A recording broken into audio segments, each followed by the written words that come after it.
Today's episode is about what it's really like working in the North and how safety professionals adapt, grow, and find opportunity in some of the most challenging environments in Canada. This episode is for safety professionals, managers, and anyone who lives in or is considering working in remote or northern regions, especially those curious about how the realities of northern work compare to projects in the south of Canada. Joining me today is Rory Gibson, someone I've had the opportunity to work alongside in the field, giving us a shared perspective on the realities of northern work. Through our time working together, I've seen firsthand how experience in the North shapes decision-making, adaptability, and leadership in safety. In this episode, we talk about how he found opportunities working in the North, where he works today, and what daily life and work actually look like. We compare conditions in the North versus the South of Canada, including differences in employer engagement, access to resources, and regulatory expectations. We also explore what's driving work in the North, how safety governing bodies differ by province and territories, and why adaptability is one of the most valuable skills you can develop when things don't go as planned.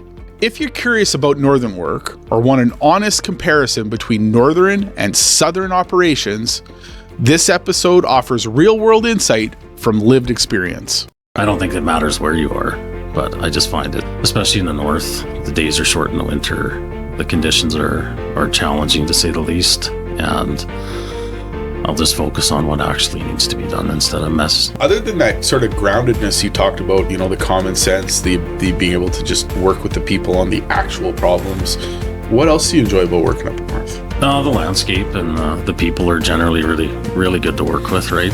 They're probably, I don't want to say my easiest clients, but I do get satisfaction that when I get calls and questions on things that I presented, I like that. It tells me that they're engaged. And then I think they've made really good progress in implementing stuff. It's not me, they're the ones accountable. It's change management. It's that 1%. If I can get them to do 1% every month or every year, we're going to have a very effective program, in a handful of years. And so, when I got there, they had somebody else build a 400-page manual, which I see all the time, and I think we're rolling at about 60 to 68 pages, depending on stuff, right? Like realistic stuff that's actually getting used. Yeah. You have those huge corporate manuals that are symptoms of registries and other things that you end up with that aren't actually used. And you've talked about what drew you to the community. You've talked about the positives with the people and everything like that, but let's maybe transition into some of the more bigger challenges that you've got working up north. Rory, thank you very much for giving us one of the few free days you have in a year to come out and record this podcast with us. We really appreciate it. I know you're just back now for Christmas with the family, but you're planning on flying back out right away up north for more project work and stuff like that. But why don't we get started with what got you into the profession? What drew you into health and safety? Honestly, it was just to get out of the field. I was working in oil and gas service companies and realized I didn't want to be in the field the rest of my life. So I started by taking the Transportation Safety Director program through Red Deer College, which was correspondence. I did that in 2006. And then I still worked in the field for a couple of years. And then I had a boss at the time, Kelly Burke, with DMK Drilling Fluids, who supported me going to UVic and taking their program and kind of working to get out operations and into health and safety.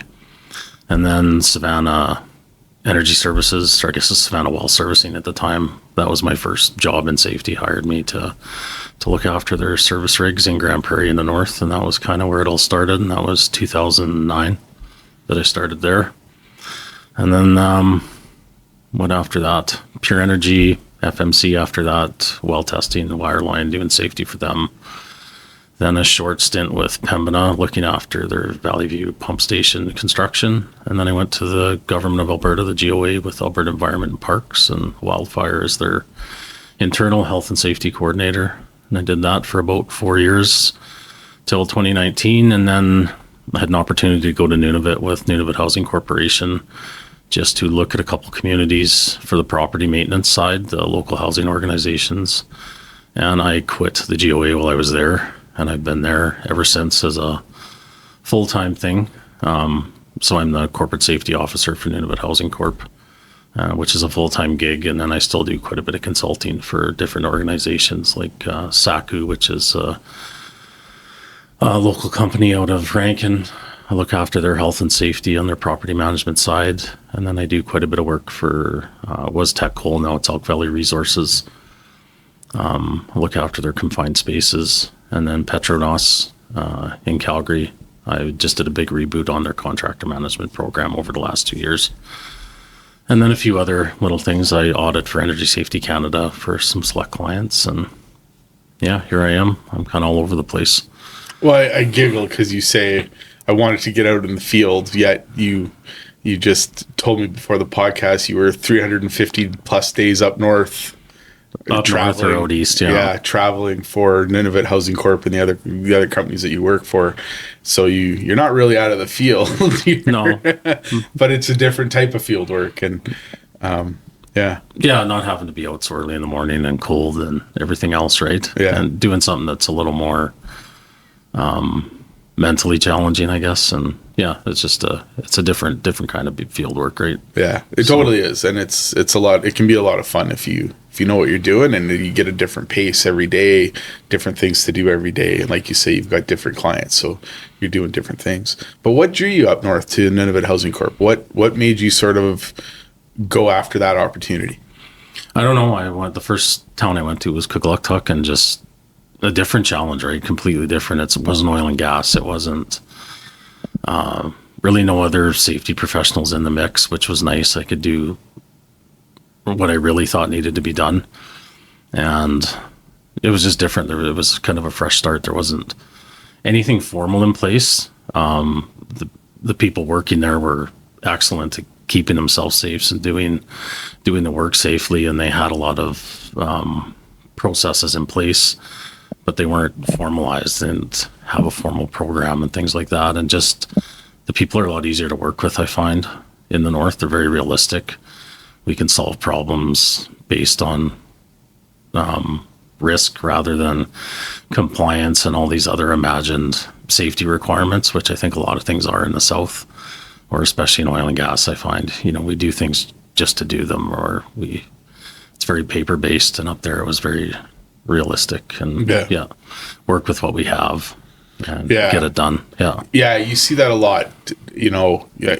I remember working with a client. They're a landscaping company, and they're hired by a construction company to come along and re-landscape the side of the road. And you got to have steel-toe boots, safety vest, safety glasses, hard hat. And I'm like, you're laying sod. Why do we need a hard hat? It's a mandatory requirement to be on site. I'm like, yeah, but look at what they're doing. What the real risk is. Yeah, the real risk is they're rolling sod out. What's falling on their head? And you guys are off site. You've done your construction. They're the last thing to happen to drop off the dirt, the clear, the topsoil, level everything, lay the sod. You're not around. Why are we making them wear a hard hat?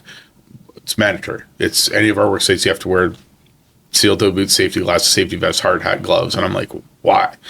Let's look at the risk here before we start to assign PPE. And that it's just so much easier for the safety person to go, it doesn't matter. Everyone wear these 5 pieces of PPE or 6 pieces of PPE, and it's easier for them to manage as opposed to like actually managing the risk. Yeah. And I find, you're right. It's a lot of that down here. And it gets quite frustrating because like you say, you're like, every time they bend over to roll sod, the hard hat falls off. Why are we tripping over a hard hat on the work site? And now they're chasing their hard hat, stopping their work. They're not as efficient. They're creating other risk opportunities, for slip, trips, and falls. What are we doing here? Let's manage, like you say, manage the risk, not the... And I think it takes away from, it's a lot of clutter and it's noise. And if you're not focused on what's actually going on and what people need to focus on, the high risk stuff, right? It takes away. So let's focus on the actual risk instead of cluttering it up with, these are just rules that have to happen for if there's no real reason they need to be in place. For the sake of rules, yeah. I don't think it matters where you are, but I just find it's, especially in the north, the days are short in the winter. The conditions are challenging to say the least. And I'll just focus on what actually needs to be done instead of I only probably have so much time with everybody, so I'll focus on the key things. And we shouldn't, I'll let the common knowledge or common sense take over with the rest of it, which we're not supposed to say that in safety, but I rely on common sense quite a bit. So yeah, you have to a little bit when you're in those remote communities, and like you say, those different challenges, like just, you know, my experience getting in and out, the cold temperatures, like, you know, when I flew up to do hazardous materials training and was going from community to community, you know, I'm supposed to do 7 days worth of training over 6 days worth of training over 2 weeks, and I did 3.5 days because the travel conditions, the travel conditions, and then the weather. Like my first community up there, it's like, oh, it's 3:00 and we're closing the community down because it's -40. Well, that was in Kinnate, yeah. I'm like, okay, but I still have 3 more hours of training to do. They're like, you'll have to just send us an email with the material and we'll have to learn it on our own. And it's like, okay, here, we got half an hour. Let's try to get through as much as the important stuff. Yeah. Like you manage your time. Okay. What's the takeaway I want from the last half of the material that I can do in the next 30 minutes? And then hope that, you know, they got the message, because I just can't come back. Right. Like you say, the cost, the flights, the delays, the flyover. That was my favorite part, was sitting in the airport and watching the plane on my phone go right over top of me and not bothering to land. And I'm going, oh crap, yeah. I'm like, oh, okay, well, I guess I'm going to be another night in Rankin. Yeah. You know, I spent 15 hours at the airport, caught the last flight out to Winnipeg at like 11:00 at night or whatever. And I was just like, holy mackerel. I think I met up with you at some point on that trip in Rankin, because we chatted in the airport, didn't we? We were chatting, but you weren't there. Yeah, we were over the phone. We had gone back and forth because you were like, well, because it was, I missed the flight to Yellowknife, from Rankin to Yellowknife. Yeah. And then Yellowknife, I was supposed to spend the night and then the next morning go to the next community. And I wasn't going to make it to the next community in time. So you were like, well, pull the pin. Yeah. If we can't get these flights to align, we're better off pulling the pin. And then it was like, okay, well, do you want me to spend the night one more time and then go to Yellowknife and home or whatever? And we looked at flights and everything, and you were like, get on a Winnipeg flight. And I remember booking that flight, and it was expensive, last minute expensive and late, and just sitting at the airport all day. And I find that a lot, right? Like, I think 4 of my intended destinations this year got canceled because I was held up somewhere. You just learn to pivot and do work where you can when you're there and make the best of it, because it, like you say, it is expensive. So other than that sort of groundedness you talked about, you know, the common sense, the being able to just work with the people on the actual problems, what else do you enjoy about working up north? The landscape and the people are generally really, really good to work with, right? They're probably, I don't want to say my easiest clients, but I do get satisfaction that when I get calls and questions on things that I've presented. I like that. It tells me that they're engaged. And then I think they've made really, really good progress in implementing stuff. It's not me. They're the ones accountable for health and safety. And I think we've come a long way with the training we've done and actually getting a program implemented. You know, when I got there, they had somebody else build a 400-page manual, which I see all the time. And I think we're rolling at about 60 to 68 pages, depending on stuff, right? Like realistic stuff that's actually getting used. Yeah. You know, you have those huge corporate manuals that are symptoms of registries and other things that you end up with that aren't actually used. And that's one thing I've done, is focused on what's actually getting used. And I change it all the time. If this is something we haven't touched in the last year, then why is it in there? Because it's just noise then, right? And it takes away. So. Yeah, well, and then the people they stumble on that, right? They stumble on, hey, how come we haven't really talked about this section of the manual or that section of the manual? And like you say, it's change management. It's that 1%. If I can get them to do 1% every month or every year, we're going to have a very effective program, you know, in a handful of years. And so, yeah, I understand where you're coming from. In fact, I've seen it where we had a client we took on about 5 years ago managing their health and safety. And they threw the manual down in front of us, and I was like, he's like, I paid $5,000 for this manual. You know, I don't want to make a lot of changes. And I was like, okay, well, first thing I need to talk to you about is where's your well site? And he's like, what are you talking about? Like, we're a Zamboni equipment company. We sell Zambonis and other machinery for ice rinks and things like that. I'm like, okay, but your manual has a whole section on the well site that you own.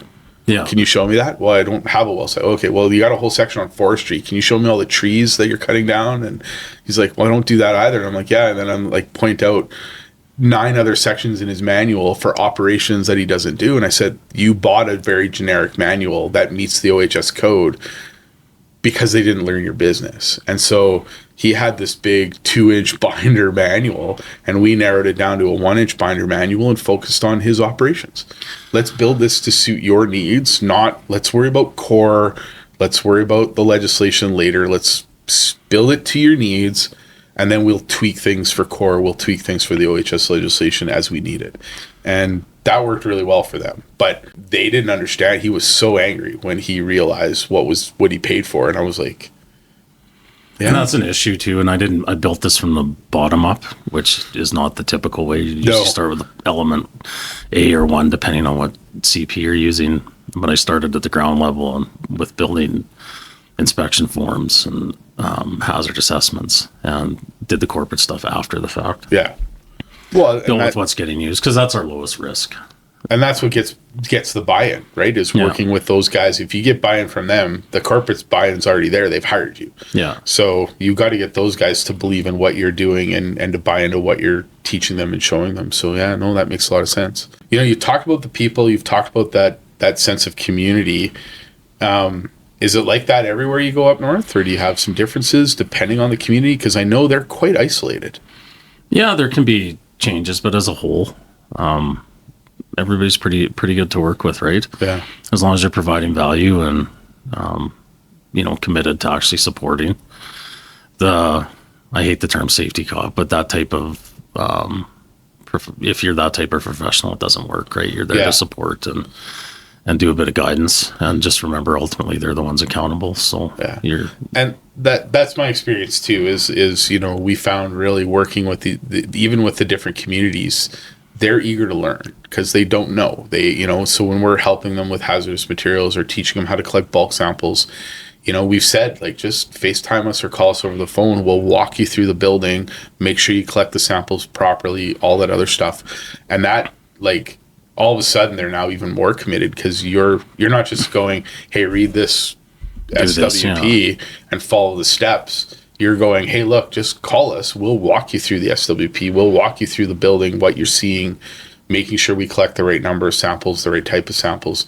And they're so much more eager to do that because you're willing to be there. And then, once you've done a couple with them, they're super excited to do it on their own. And I remember one guy shipped us a whole bunch of samples, and he was like, I had them all laid out on the boardroom table, and I was labeling all the bags, and and he's just super excited about the process of labeling bags. And I was just like, okay, but he was proud of his work and proud to do it. And so, you don't get that very often when you've been doing this for 30 years. People, especially working with other safety professionals, it's day-to-day routine for us, right? And so to see that pride in what you taught them or what you brought to the table.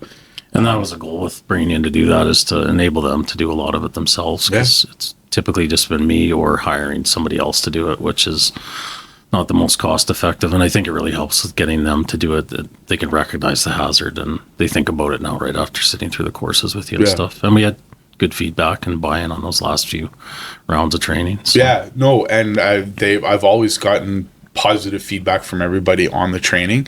It's a little hard to do the virtual ones. Like I'd obviously love to be classroom as much as I can for this type of stuff, so you can see people do things. But even without doing it, like, they're sitting in a boardroom, 5 people watching me on the monitor, and they're still engaged.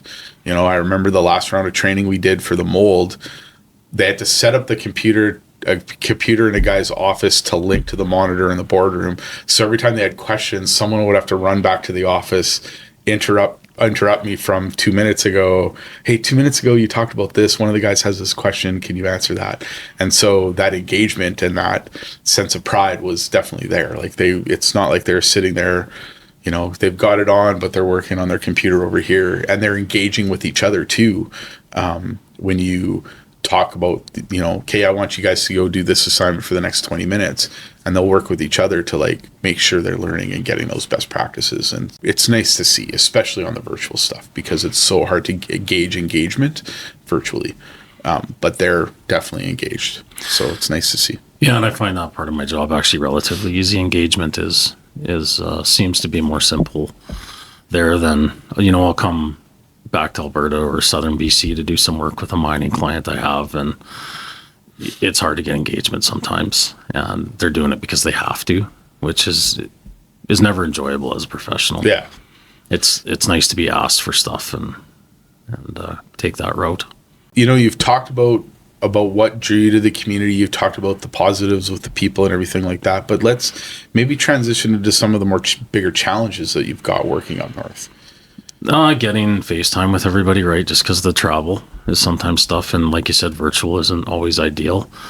I have to be really careful not to imagine situations. I got to go off what's known, which sometimes I don't actually get a true picture of it until I'm there, unless I have a relationship with that person that I trust and understand how they see things, and perspective too, like understanding everybody's perspective, what they're dealing with. They're extremely busy.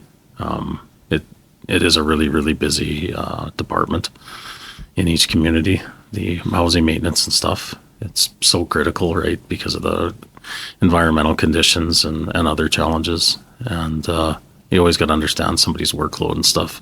That's why I try not to build anything health and safety standalone. It should just be part of a operational process. I think that helps with engagement and just understanding that everybody's busy. So if I'm building something that's tied to an actual hazard in our formals, there's no fluff in the program. If we have a process, a procedure, a form, anything, it needs to be directly tied to managing an identified hazard within one of our tasks. So that's kind of the building block I always go back to. I think that's one of the biggest things, is making sure that everything we have is legitimate and needs to be done right, tied to workload. So one of the things I noticed, the few times I've been up north, is just staffing, like finding good people, regardless of the position. Like, I'm not even talking health and safety now. It's finding good people up there that are willing to learn, step outside their comfort zone, and do new things, and getting people from, even just Alberta or Ontario or anything to come up north to do that type of work is also very difficult. Yeah, good people. Anyway, that's the hard part, which I have that problem with the work I do here, right? It's hard to find good and reliable health and safety professionals, especially with the wide range of education and designations and things like that now. So that's always been a problem, I think, for everybody in the industry is that, I remember back in the early 2000s, you'd see these ads out from these HR people. We're looking for a health and safety professional. And, it'd be nice if you had, your CRSP or your CIH or your ROH or your PEng or your CHSC or your construction, your CSA designation. And I'm like, those are all different designations. They're not the same thing. Do you want safety? Do you want hygiene? Do you want process engineering? What are you looking for here? Your administration safety, or are you actual looking for a safety professional? And HR just didn't understand. They just treated everyone with anything with those designations could do it, and that's not the case. And I run into that a lot, which is why I've reached out to you often, because I'm like, this work needs to be reviewed by a hygienist or somebody who's got an environmental engineering degree, which it previously wasn't always, right? Yeah. People are cross-practicing where they shouldn't and things like that. And even with equipment inspections, I'm like, we need to check and see if this person's registered with the Engineering Association and things like that. Yeah. NAPEG, I guess, is the word. But, a lot of that was never ever looked at before. So. Yeah. So some of the other concerns too, like obviously access, like getting stuff up there for your guys for safety protection, getting, stuff out of the community. How is that working out? So it's once a year, right? Everything comes in on sea lift. If you have to fly it in, it's super expensive. I think this is just a spitball guess, but for some reason I want to say $7 a kilogram to air freight stuff in. It's pretty pricey depending on where you are. So there's a lot of pre-planning. We're not huge on PPE. We have fall protection, some respiratory protection, and then obviously your basic gloves for working with glass and chemicals, Tyvek, things like that. It's just a bit of pre-planning. But yeah, if you're missing something, it's expensive to bring in. So that's always a challenge, right? Or if we have a special project where we needed air monitoring or anything like that, for the asbestos, that's always expensive to bring things in. So pre-planning, plan is the goal. Making sure, yeah. Not especially like you say, especially if you've got to bring everything in by barge, you can only do that, so many certain times a year, so many opportunities to do it. And so if you're not planning out that year of what you need. Yeah, you're always a couple of years ahead for a project, right? So timing is critical, and planning. What about some of the, I remember, a couple of the communities I was into, like that -40 community, flights weren't coming in. I was stuck there in the hotel for 3 days. I'm pretty good. Like the isolation doesn't really bother me. I can handle something like that. But I know if I had sent a couple of my other staff members up there, that isolation would have drove them crazy. Like that, is there mental health, like some of that isolation, mental health issues with some of that isolation? I think with some people, I like my own company. Yeah. So I'm good. And it's no different than working remote, right? Yeah. If you're snowed in, that's a great day to catch up on admin and things like that. You just kind of pivot or spend more time with the people there. So it doesn't bother me. I enjoy it. That's what I did. I walked the community like the next day, as much as the flights weren't coming, the temperature dropped, A lot of it's visibility, right? That's the reason they're canceled. Yeah. And so I was able to walk the community, go check out some different things, visit with some other people, check out some of the local, like as few as there are. There's local restaurants that you can go eat at, and depending where you're at, yeah. And meet some of the people. And so, I always joke with my wife that, because she's always like, you're talking to yourself again, you're talking to yourself. I'm like, yeah, if I don't talk to myself, how do I get expert opinion? Yeah, like, exactly. Every once in a while, I got to cycle through this stuff in my own head to make it straight. And so that isolation doesn't bother me, but I know it can for a lot of people. And that I usually, I know where I'm likely to get stuck and where I'm not. So I kind of plan the end of my trip in a safe spot where I know I should be able to get out within a few days if I have plans on the other end. Yeah. I always book a few fully refundable tickets from Ottawa, Winnipeg, or Yellowknife, depending where I'm at, in case I don't get there. So especially for you with all the travel that you do in a year, you want to make it home for Christmas. You want to make it home for birthdays and the other important events for your family. So that's really important to plan that out. I'm pretty good at planning travel now. So yeah. Oh, I remember the first time you had me go up north. I leaned on you so much for that travel because I was like, didn't understand the flight schedules. Well, they only fly into this community Monday, Wednesday, and Friday. And so you want to fly in Monday, train Tuesday, fly out Wednesday.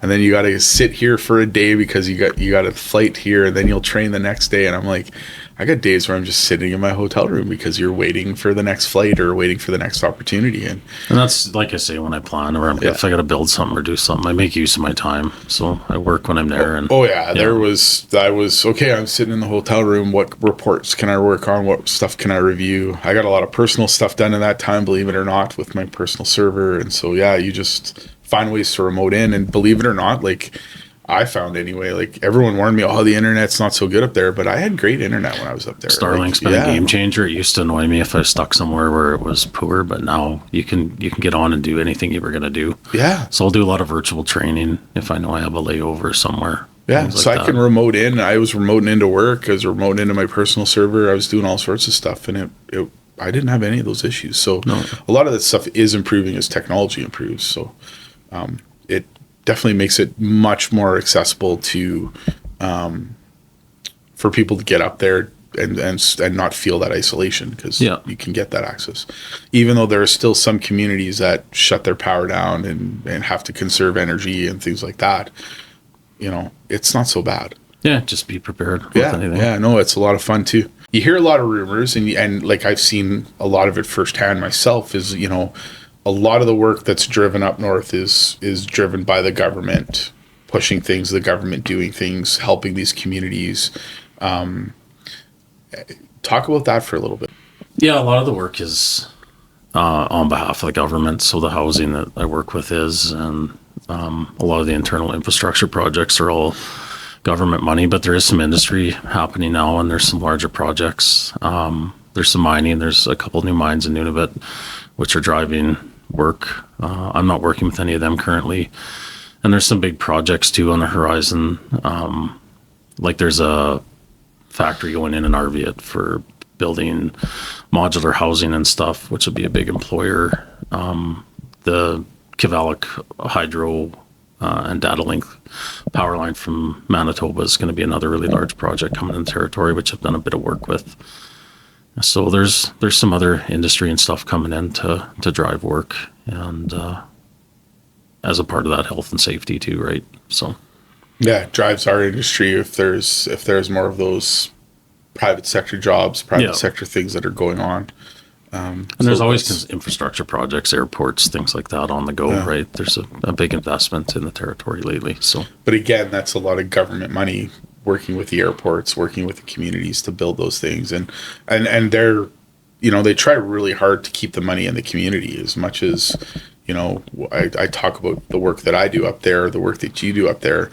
You're basically up there living in hotels, supporting that industry, the airlines, all of that with everything that you do. So they try to push as much as they can to keep that money into that community, 100%. And not let it come, pull out to the southern provinces or anything like that. And I've seen, especially, with the limited time that we're up there and the type of work that we're doing, is that's really actually driving some of that industry, especially the hazardous material side of things, and that type of work with the asbestos and the mold and stuff, is that we're training locals to identify things that are working for Nunavut Housing Corporation or some of the different, or we're encouraged to have our own consultants open offices up there and have locals that we can lean on, and which you were doing already, I think, quite a bit in Yellowknife and Hay River and stuff. I've got a couple people that we use that are locals that we call upon when we need quick little things done and work up there done. And whether it's a big project or a small project, having those locals on site, that helps to reduce travel costs, accommodation costs, things like that, which can drive up a project almost by 50%, if not more. Yeah, for sure. That's the big thing we noticed is like, okay, well, we're going up there for 2 days worth of work.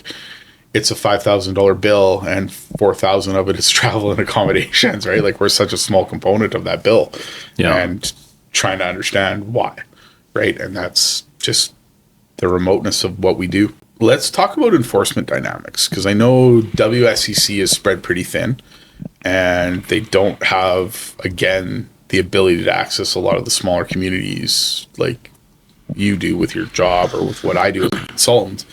So let's talk about what they're doing, how they're trying to work with you to promote safety within the communities and things like that. They're fairly active. I work in most provinces, and they're one of the better regulators in Canada. They're pretty proactive with doing visits to the communities and things like that. I work mostly with the officers out of Iqaluit, but they do have officers from Yellowknife that will visit the different communities in the west side and the central part too. I can't speak too much to what they do, but they seem to have a schedule of visits for each community, and planned employer visits and things like that. They're fairly proactive, and they are reactive too with incidents and things like that. They'll do visits. They do put out a lot of material and support stuff that employers can use. So I don't think they're as resourced as like WorkSafe, right? Because it's a smaller number of employers and things like that. But they do, in my opinion, a pretty good job, and they are actually, compared to the other regulators, very good to work with. They're consistent for the most part, which is a huge issue in Alberta. I think we have one of the most inconsistent regulators. You never know what you're going to get with Alberta OH&S. Yeah. Whereas you're working in BC, you generally have an industry-specific officer who understands what they're looking at. Yeah. It's a big difference. Saskatchewan too, I find actually on a whole fairly decent to work with the officers. You generally will have an officer who understands the industry they're working in. And WSCC has to work with so many different industries, but they are pretty good with understanding. They approach things well.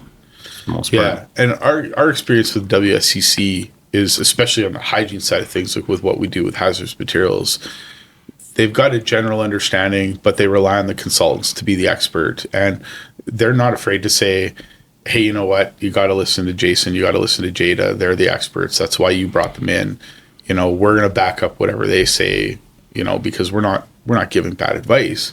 Whereas, you know, you mentioned Alberta. I mean, just within officers up north, there's a big difference between up north and then down south, how they legislate. And so what we have to do up north in Edmonton and Grand Prairie, Fort McMurray, to do asbestos work is so much more lenient in Calgary and Lethbridge and Medicine Hat. And we're, you know, as a consultant, it's hard to like blend that line, because you're like, well, you can't do this. That's not the interpretation of the abatement manual. Well, this is how the officers down here interpret it. And I'm like, well, they're wrong. Like, I don't know how to tell you this, but they're wrong. Like, this is how we do it in Northern Alberta. Well, they don't care. Nope, the officers say we don't have to do this. We don't have to do it. And I'm like, well, but it says in the abatement manual you do. Yeah. And they just don't care, you know? Yeah, and it's unfortunate, but you never know what you're going to get in Alberta with an officer. I've had clients here who I've gone to represent with an officer, and he has no idea, he or she, what about the industry or the work that she's trying to do enforcement with. And it's unfortunate. And they approach it differently, whereas I find with WSCC, they'll listen and they're very approachable if you need to clarify something, or if you make them understand what the actual hazards and your risks and controls are. They're very good with dealing with you on it. Whereas WSCC I find to be inquisitive. So they're asking questions to get clarity, not just for themselves, but to make sure they understand what you've put in front of them, so that they're not misinterpreting it, right? Yeah. And especially, like, you know, again, I speak from the hygiene angle, where they've got very limited experience on worker exposure, hazardous materials, things like that. And so they want to learn from us, as opposed to challenge us on what we're doing. Whereas down here, the first thing they do is challenge us. And then they go, okay, well, prove that we're wrong. And it's like, well, no, you should be telling me, like, if you can't show me where I went wrong, how do I prove that you're wrong? Yeah. Like, this is how a hygiene report should look. This is the information you should have in a hygiene report. This is what it should look like. Well, how come you didn't do this, or this? Well, because that's the proposal stage. Would you like to see the proposal? I can show you the proposal, which outlines all of that, which we cover in one of our sections of our report. But then you get officers who are like, well, no, it should all be together in one report. And you're like, no, it's two stages of the work. The one is outlining scope, and then the other one is following through on scope. So if you want to see the two reports, we'll give you the two reports. But yeah, it's such a difference. You go to BC and you're like, if you're working on something that's regulated by WorkSafe, that officer understands from cradle to grave what the issue is, and I wouldn't say a subject matter expert, but they have a good understanding. Or if you're dealing with mining in BC, the mines code officer is generally an engineer or a hygienist or specialized. And it's just easier to talk to somebody that actually understands the work. Whereas here, I could get an officer who's a Red Seal electrician and doing enforcement in an administrative workplace and has no idea that they shouldn't be here anyway, because this workplace is federally regulated. And it's just, it's so wild in Alberta that we're like that. So much different with how the government handles that like those two different regulatory experiences are. And like you say, even BC, very different experience, because we do a lot of hygiene work with a lot of the operators at the mines, and walking them through the change in process. You know, they were so very much focused on air.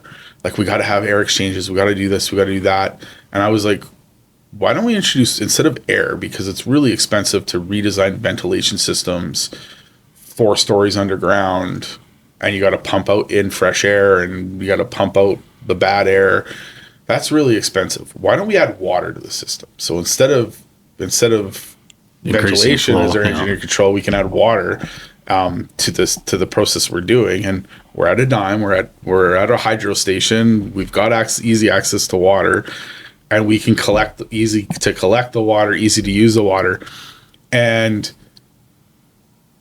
the hygienist got it right away. He's like, yeah, that's going to give you the Eliminate same the hazard, controls, yeah. and it's going to reduce our costs. We're still going to control the hazard how we want to. And some of these processes we can enclose it, and others we can't. So we got to collect the water. But they were very quick to like adapt. Whereas here, I'm like, okay, I want to get rid of ventilation. I want to add water, and they're like, no, why? Why are you getting rid of, like, they just go to ventilation as their primary control all the time. And you're like, it's an outdoor environment, and minus, how am I doing ventilation as my primary control in an outdoor environment? Yeah. It's really hard. Like it's easier to add water. So those different things, like you say, those different experiences can make or break how the project goes. And so it can make it very difficult. But while we're talking about, WSCC and those experience, you mentioned it earlier on, just finding good people. How is it? Like I'm noticing more where there's, like, especially over about the last 5-year window, we're starting to see more and more people up north take an interest in safety. As I'm doing work, they're shadowing me up there so they can learn for their employer, because we were hired on by them to do things.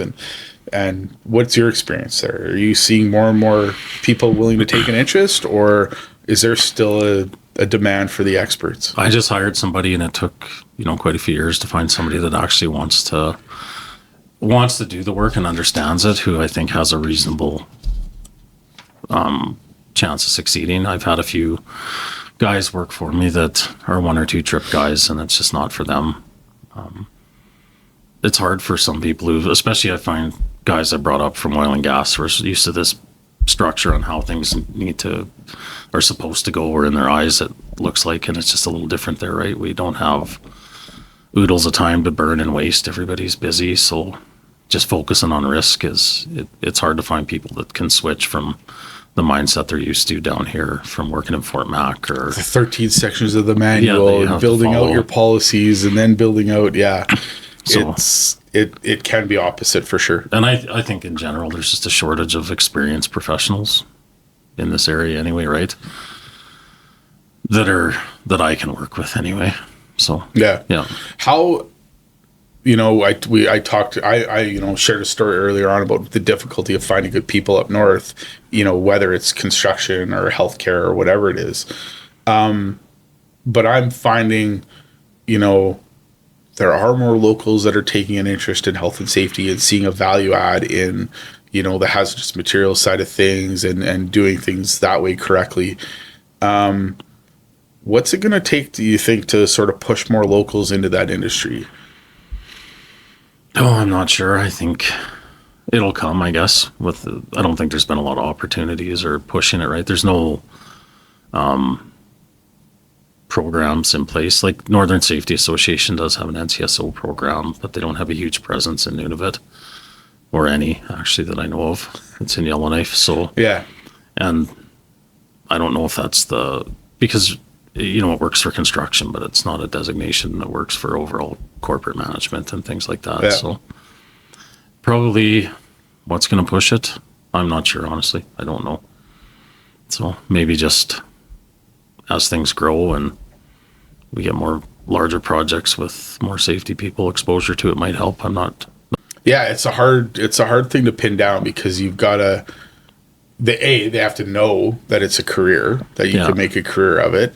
They have to know that it's in high demand, and then break down the health and safety into its individual components. And you look at ergonomists, even higher demand, occupational health nurses, even higher demand, hygienists, even higher demand. Like I was talking about this with another hygienist, like for every 5 hygienists that are retiring in Canada, we've got 1 coming in behind as a junior.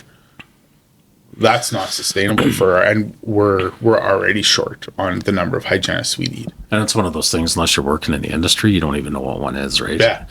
It's not something, a career day that your 10-year-old says, I want to be a hygienist. No. So, or ergonomist, or even a safety professional. Like you go to high school trade shows and they're promoting construction, manufacturing, like they're the oil and gas. they're not talking about, or, you know, you might get the odd accountant and lawyer in there to promote their professions. But yeah, we're such a side note to what we do. And you look at the people that, you know, even the shift in your story, even the shift in my story, I started out doing environmental, and then I, you know, realized very quickly, I don't want to collect groundwater samples when it's -10 out. I'm going to shift from environmental to the safety side of things. And then from safety, I shifted to hygiene. Yeah. You know, like it was a process for me to find what I enjoyed doing. You were the same thing. I'm not doing field work. I want to get out of the oil and gas industry. I want to do something different. And you sort of stumble into it. And if you know, a lot of the people we talk to, they stumble into this as a career. Yeah, Barbie doesn't make a hygiene doll, and, you know, Mattel doesn't make a safety guy doll. So it's not something that's familiarized to kids when they're younger. So, and there's a lot of advantages to having local safety professionals, especially up north. Like you talked about, understanding the community, understanding the people, understanding the environment, right? They've got traditional things that they do that, you know, hunting and fishing and other things that, like, okay, well, this is hunting season. We're not going to get a lot of training done in hunting season. This is fishing season. We're not going to get a lot of training done. So here's our window for getting this training done. How do we get the training done in that window? And like you say, we're planning that out 6 months, 8 months out to make sure we can take advantage of that window. And there are organizations. I'm working with a client in Yellowknife right now who's got somebody who will have her NCSO shortly, where I've done a mentorship program since last July to work on that. So hoping to push through that a little more with some others. And then trying to get maybe some additional people to work on getting an OH&S certificate or something. That's the next step, right? Yeah. So. Yeah, but having those locals with the local community knowledge, it's invaluable. Like I've been doing it for, what have we been going up north now for about 7 years, and there's still stuff I don't understand about the communities that, you know, every time it's like, okay, research different flights, research how the community operates, research, you know, the hours that they work, research what's going on, like when's a good time to go in, when's not a good time to go in. And that all varies community to community to community. And so having locals that understand that is invaluable, and trying to get people into this role that can want to stay up north because that's where they grew up. Like, yeah, you know, if I could do what I'm doing right now, but still be doing it in Peace River, I'd be doing it in Peace River right now, but I can't. So I didn't move back, but man, I'd love to still be living up north. Right. Well, I'm in Grand Prairie, which doesn't feel like north anymore, but yeah, I'll never leave. Right. I like the Peace Country. So. Yeah. No, it's beautiful work up there. So we've talked a little bit about getting into it, but is there value maybe in, you know, going into the high schools, like talking to the high schools about, or any of the education system about promoting this and doing a program with WSCC where we can say, hey, like, let's bring up some professionals to talk to these people about these unique industries that some of these kids can get into. I don't think it matters where you are. That's probably something that could be done here too, right? Yeah. Just familiarizing it with it, which maybe something we could look at with ASHSP, right? So yeah, selling it a bit more. So yeah. I don't think it needs to be in any one territory or province. It's probably across the country. It's hard. And even like growing up in Peace River, I stumbled into the environmental side. I had an aunt who had, you know, a third cousin that worked for ESAA, that they were doing a program with Nate that it would get you an HSE diploma. And I was like, oh, that sounds interesting. I've never heard of this before. What is that? And it was very E heavy. It wasn't very HS heavy. It was very E heavy, environmental heavy. Took it, liked what I did, liked the health and safety stuff, liked the environmental stuff, and then went on to get a secondary degree because I knew I was going to go after a designation at some point and needed that degree. But realized after my first practicum, oh yeah, I'm not doing water sampling when it's cold. Let's pivot again and find another practicum for next year that's more HS related than E related. And that's what stumbled me into hygiene. Yeah. And I love it. And it again, like if I didn't want to stay in the consulting industry, it would have led me back up north to work for the pulp mill. There's a bunch of different mines up north. There's oil and gas up north. Like it would have been really easy for me to go. Work in it would have been really easy for me to return to my community and build a life and build a career up there. I just, unfortunately, from a consulting perspective, there's not enough work to grow a consulting business. I could have started a solo consulting business up north, but that's not what I wanted to do. Yeah. And hygiene was still growing. I would have had to do way more safety than I would have enjoyed. Yeah, exactly. I prefer to focus on hygiene too sometimes. Yeah. I think that sort of takes us through where we wanted to go and what we were talking about, but I do have sort of a golden question that we want you to sort of ruminate about and talk about. If you could set the record straight about one common misunderstanding about the safety industry, what would it be? I think one misunderstanding is what we actually do. And I think that misunderstanding is a big thing with the profession itself, where you're accountable for health and safety. I think we've really lost track with seeing that we're here to support and lead and guide, not own it so much to speak. I think that's a big problem with the profession.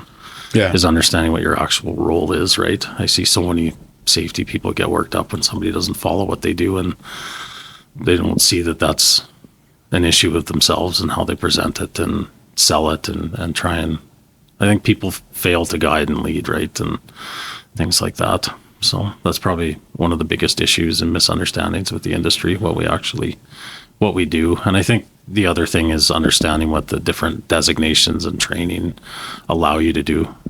That area of professional practice, I think it's a huge issue and misunderstanding within the industry, what you're actually qualified to do. And it's an issue, people not understanding their limitations. Yeah. No, that's definitely a big one. You see that all the time with people taking on hygiene work or ergonomic work or even writing safety manuals. Like, it's not as cut and dry as people like to think it is because, and we had this argument during COVID where they were like, well, you have to use this exact verbiage from OH&S about your COVID policy. And I was like, I can't. And they're like, why not? I said, well, because common law supersedes this. And if I write that, my employer, the guy I wrote this for, will get sued and he will lose under common law. So we have to understand, the safety regulations. We have to understand HR. We have to understand common law. We have to understand other legal processes when we're writing our policies, because it's so easy to make a mistake on a policy or a program, or a disciplinary process that opens the employer up to a lawsuit that you don't realize. I think people are scared to reach out and ask. Like, I don't know how many times I contact you in a month for a hygiene question just to make sure that I'm doing it properly, right? Yeah. And that's a big issue with this profession. Yeah. It's not asking not being able to say that you don't know and then just finding the answer and getting your work checked by somebody who is qualified. Yeah. I mean, how many times have I called other safety professionals to say, hey, I've got this unique scenario. Can you help me out? Or I've called like the noise specialist to go, okay, I did a noise assessment, very unique. Here's what's going on. Can you help me out with that? And so those uniquenesses really bring it around. And I see it a lot with the confined space work I was doing. It's it drives me nuts. Just watching the misunderstanding with people on how they manage stuff and what they're actually qualified to do. Yeah. So, and how it's so easy. Like, again, it goes back to the story I shared about the landscaper and the hard hat, but like, it's so easy just to go blanket policy. It's a confined space. And I'm like, well, no, we can classify this as a restricted area. Because the work that we're doing the asbestos abatement I'm doing isn't going to change the atmosphere from an oxygen deficient or explosive perspective. So we can keep this as a restricted area. And now we don't need a man watch. We don't need the big confined space rescue program. We don't need this. We don't need that. Oh, no. You got to classify it as confined space. And I'm going, why? Just because your policy says so? Like, again, let's make that shift and. And I actually find that with professionals who've only ever worked in Alberta, and they'll go to a different jurisdiction and they're using the Alberta language, the restricted versus non and stuff. And it just, that's another issue with the profession, reading and understanding where you are and what the regulations and application. And how it varies from jurisdiction to jurisdiction. I see a lot in BC too. You'll have somebody who's only worked in Alberta come to BC and not look and see how different the legislation is. And the languages. And the language and what you can and can't do and how to do it. So. Another place I see that too is especially working in mining in BC, because it's not regulated by WorkSafe. It's done under the Ministry of Mines, and people will start citing WorkSafe BC regulations. Well, they don't apply. So read the code and come back, and then I'll look at your feedback. There's certain sections that apply, but there's a large portion that doesn't. They reference a few, but for the most part, they on the hygiene side, most of the hygiene stuff that I do is reference back. Yeah. But yeah, that's a big thing, understanding your industry. And then you go to Ontario, they've got, each industry has their own regulations, and so you got to hop between them to understand. Yeah, and I did a few assessments of water treatment plants at legacy sites in mining in Ontario, and actually opening up and understanding where the regulations apply, because it's a bit split, is important. And I see that a lot, people that jump from to a different province and don't take the time to understand what's actually going on there. So yeah. So what would be your final thought towards encouraging people to come up north, to pursue this as a career in the northern communities? That's worth looking at. We can always use, but I don't even know if it's just up north. It's anywhere. Like health and safety is a great career if you want to put the time into it and go for it. So yeah, and for me, like the working up north, the pace is a little bit slower.